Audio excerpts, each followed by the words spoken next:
നമ്മൾ അവരുടെ ഫീലിങ്സ് ആവട്ടെ, തോട്ട്സ് ആവട്ടെ എല്ലാം നോക്കുമ്പോൾ നമുക്ക് കിട്ടാറുണ്ട് അവർ നിങ്ങളെ പ്രതി ഇൻസെക്യൂരിറ്റി ഫീൽ ചെയ്യുന്നു എന്ന് അല്ലേ. മൂൺ കാർഡ് വരാറുണ്ട്, പൊസസീവ്നെസ് കാണാറുണ്ട്, ഫോർ ഓഫ് പെൻറ്റിക്കിൾസ്, അങ്ങനെയൊക്കെ നമുക്ക് കിട്ടാറുണ്ട്. അതെന്തുകൊണ്ടാണ്, എന്താണ് അവരെ പൊസസീവ് ആക്കുന്നത്, അല്ലെങ്കിൽ എന്താണ് അവർ ഇൻസെക്യൂർ ആക്കുന്നതെന്ന് നോക്കിയാലോ. നിങ്ങളെക്കുറിച്ച് എന്ത് ചിന്തിച്ചിട്ടാണ് അവർ ഇൻസെക്യൂർ ആകുന്നത്, അതിനൊരു ഉത്തരം കണ്ടെത്തിയാലോ നമുക്ക്, അല്ലേ.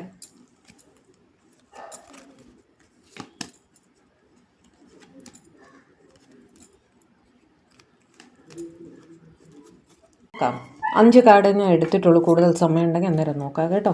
Page of wands, ace of swords, 3 of wands, 2 of swords, 6 of pentacles. ആദ്യമായിട്ടൊരു കാര്യം, ഇത് ഏത് കാർഡ് ആർക്ക് റെസനേറ്റ് ആകുന്നത് മാത്രം എടുക്കുക കേട്ടോ. ആദ്യമായിട്ട് അവർ ചിന്തിക്കുന്നത് നിങ്ങൾ എന്തെങ്കിലും ഫൈനാൻഷ്യൽ ഗെയിനോ അങ്ങനെ എന്തെങ്കിലും നിങ്ങൾക്കായിട്ട് എന്തോ ഒരു ബെനിഫിറ്റ് ആലോചിച്ചിട്ടാണോ നിങ്ങളവരെ സ്നേഹിച്ചത് എന്നുള്ളൊരു ഭയം അവർക്കുള്ളതുപോലെ തോന്നുന്നുണ്ട് കേട്ടോ. എന്തോ ഒരു ബെനിഫിറ്റ് ആലോചിച്ചിട്ടാണ് നിങ്ങളവരെ സ്നേഹിച്ചത്, അല്ലാതെ യഥാർത്ഥ സ്നേഹം അല്ലയോ എന്ന് ആലോചിച്ച് അവർക്ക് ഒരു ടെൻഷൻ ഉണ്ട് ചിലരുടെ കാര്യത്തിൽ. രണ്ടാമത്, നിങ്ങൾ ഒരു ഡിസിഷൻ അവരെ അറിയിക്കുന്നില്ല ഒരു പ്രോപ്പറായിട്ട്. അങ്ങോട്ടാണോ ഇങ്ങോട്ടാണോ, യെസ് ആണോ നോ ആണോ എന്ന് അവർക്ക് ഇപ്പോഴും അറിയില്ല. അതുകൊണ്ട് നിങ്ങളുടെ ഫീലിംഗ് എന്താണ് എന്ന് അവർക്ക് ഉറപ്പില്ല. അതുകൊണ്ട് തന്നെ അവരൊരു ഇൻസെക്യൂരിറ്റി ഫീൽ ചെയ്യുന്നുണ്ട്. നിങ്ങളവരെ വിട്ടു പോകുമോ എന്നുള്ളത്. കാരണം നിങ്ങളൊരു കമ്മിറ്റ്മെൻറ്റ് കൊടുത്തിട്ടില്ല. അപ്പോൾ ഇതിൻ്റെ ഔട്ട്കം എന്താണെന്ന് അവർക്ക് യാതൊരു ഉറപ്പുമില്ല. അതുകൊണ്ട് അവർക്കൊരു ഇൻസെക്യൂരിറ്റി ഫീൽ ചെയ്യുന്നുണ്ട്. 3 ഓഫ് വാൻഡ്സ്, പലർക്കും ഒരു തേർഡ് പാർട്ടി സിറ്റുവേഷൻ ഉണ്ട്. അപ്പം നിങ്ങളുടെ അഫിനിറ്റി, നിങ്ങളുടെ സ്നേഹം നിങ്ങൾ തേർഡ് പാർട്ടിയിലേക്ക് തിരിക്കുമോ എന്നുള്ള ഭയം അവർക്ക് തീർച്ചയായിട്ടും ഉണ്ട് എന്ന് തന്നെ കാണുന്നു കേട്ടോ.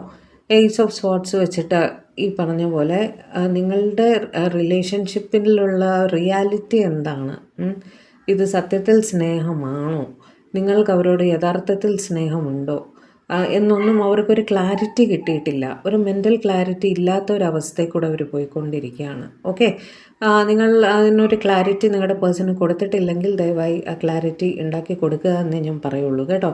കാരണം അവർ കൺഫ്യൂസ്ഡ് ആകും തോറും കൂടുതൽ ടെൻഷൻ ഉണ്ടാവുകയേ ഉള്ളൂ. അത് സംസാരിച്ച് ക്ലിയർ ചെയ്യുന്നതാണ് നല്ലത്. പേജ് ഓഫ് വാൻഡ്സ് വെച്ച് നിങ്ങൾ തമ്മിൽ സംസാരിച്ചതിൽ എന്തോ അപാകത, കമ്മ്യൂണിക്കേഷനിൽ എന്തോ ഒരു അപാകത അവർക്ക് ഫീൽ ചെയ്തിട്ടുണ്ട്. അതുകൊണ്ട് തന്നെ അവിടെ ഒരു തേർഡ് പാർട്ടി സിറ്റുവേഷൻ ഉണ്ടോ, മറ്റാരോടെങ്കിലും താല്പര്യമുണ്ടോ, അല്ലെങ്കിൽ നിങ്ങൾ അവരെ വിട്ടുപോകാൻ ചിന്തിക്കുകയാണോ എന്നൊക്കെയുള്ളൊരു ചിന്ത അവരെ അലട്ടുന്നുണ്ട് കേട്ടോ. അതും ഒരു ഇൻസെക്യൂരിറ്റി ആയിട്ട് അവർക്ക് ഫീൽ ചെയ്യുന്നുണ്ട്.